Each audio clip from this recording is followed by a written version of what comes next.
বৃদ্ধাশ্রম থেকে মায়ের লাশ নিয়ে দাফন করে কবরস্থান থেকে বের হওয়ার পরে বৃদ্ধাশ্রমের এক লোক ছেলেটার হাতে একটা চিঠি ধরিয়ে দিল। ছেলেটি মায়ের চিঠি পেয়ে কিছু সময় থম মেরে রইল, তারপরে ধীরে সুস্থে চিঠিটা পড়তে শুরু করলো। প্রিয় আব্বাজান, তুমি আমার একমাত্র কলিজার টুকরা। না না, কলিজার টুকরা বললে ভুল হবে, আমার কলিজাটাই তো তুমি বাজান। তোমাকে আমি খুব ভালোবাসি। তুমি খুব ছোট থাকতে তোমার বাবা রোড অ্যাক্সিডেন্টে মারা গিয়েছিল। তখন আমার অনেক কম বয়স ছিল। তোমার নানা নানি আমাকে আবার বিয়ে দিতে চেয়েছিল, কিন্তু তোমাকে মানুষ করার জন্য আমি আর বিয়ে করিনি। তোমার দাদি আমাকে তাড়ানোর অনেক চেষ্টা করেছে, ঠিকমতো খেতে দেয়নি। সব কাজ ঠিকই করিয়ে নিত, কিন্তু ঠিকমতো খেতে দিত না। আমায় মাথার তেল পর্যন্ত দিতে দিত না, কিন্তু তোমাকে খুব ভালোবাসতো, তাই আমিও চুপচাপ সবকিছু মেনে নিতাম। তার মতে আমার জন্য তার ছেলেকে সে অকালে হারিয়েছে, তার জন্য নাকি আমি দায়ী। তোমার দাদির অমতে আমি আর তোমার বাবা বিয়ে করেছিলাম। কত স্বপ্ন ছিল আমাদের, কিন্তু একটা দুর্ঘটনা সবকিছু শেষ করে দিল। তোমার যখন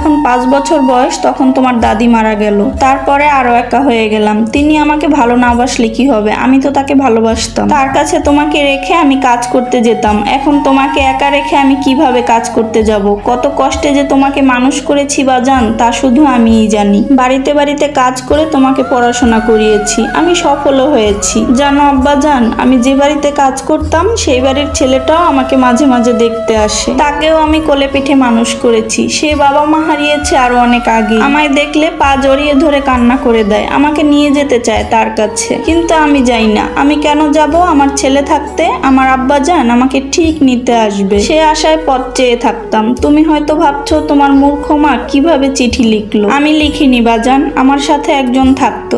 জানো বাজান, সেও 2 সন্তানের জননী, একজন পুলিশ আর একজন ডাক্তার, কিন্তু তার সন্তানের বাড়িতেও তার জায়গা হয়নি। সে প্রাইমারি স্কুলের একজন হেডমাস্টার ছিল। তার পেনশনের সব টাকা পয়সা রেখে তাকে এখানে রেখে গেছে, কিন্তু আমরা আশায় থাকতাম আমাদের ছেলেরা একদিন আসবে আমাদের নিয়ে যেতে, কিন্তু আফসোস তোমরা আসলে না। নিজের ছেলেকে আমি মানুষ করতে পারিনি। তোমাকে আমি শিক্ষক বানালেও আসল শিক্ষা তোমাকে আমি দিতে পারিনি। আমার কিছু গোছানো টাকা ছিল, আমি বৃদ্ধাশ্রমে দিয়ে বলেছি তোমার ছেলে যখন তোমাকে এখানে রেখে যাবে তোমাকে যেন ভালো খাবার দেয়। তুমি তো খারাপ খাবার খেতে পারো না বাজান, মাছ রান্না করলে যেন মাছের মাথাটা তোমাকে দেয়। তারা আমায় কথা দিয়েছে দিবে। আমার অসুস্থতার কথা শুনেও তুমি আসনি বাজান। শেষবার তোমায় দেখতে চেয়েছিলাম, তুমি তো আসলে না বাজান। তোমার উপর আমার কোনো অভিযোগ নেই, রাগ নেই। তুমি ভালো থেকো বাজান।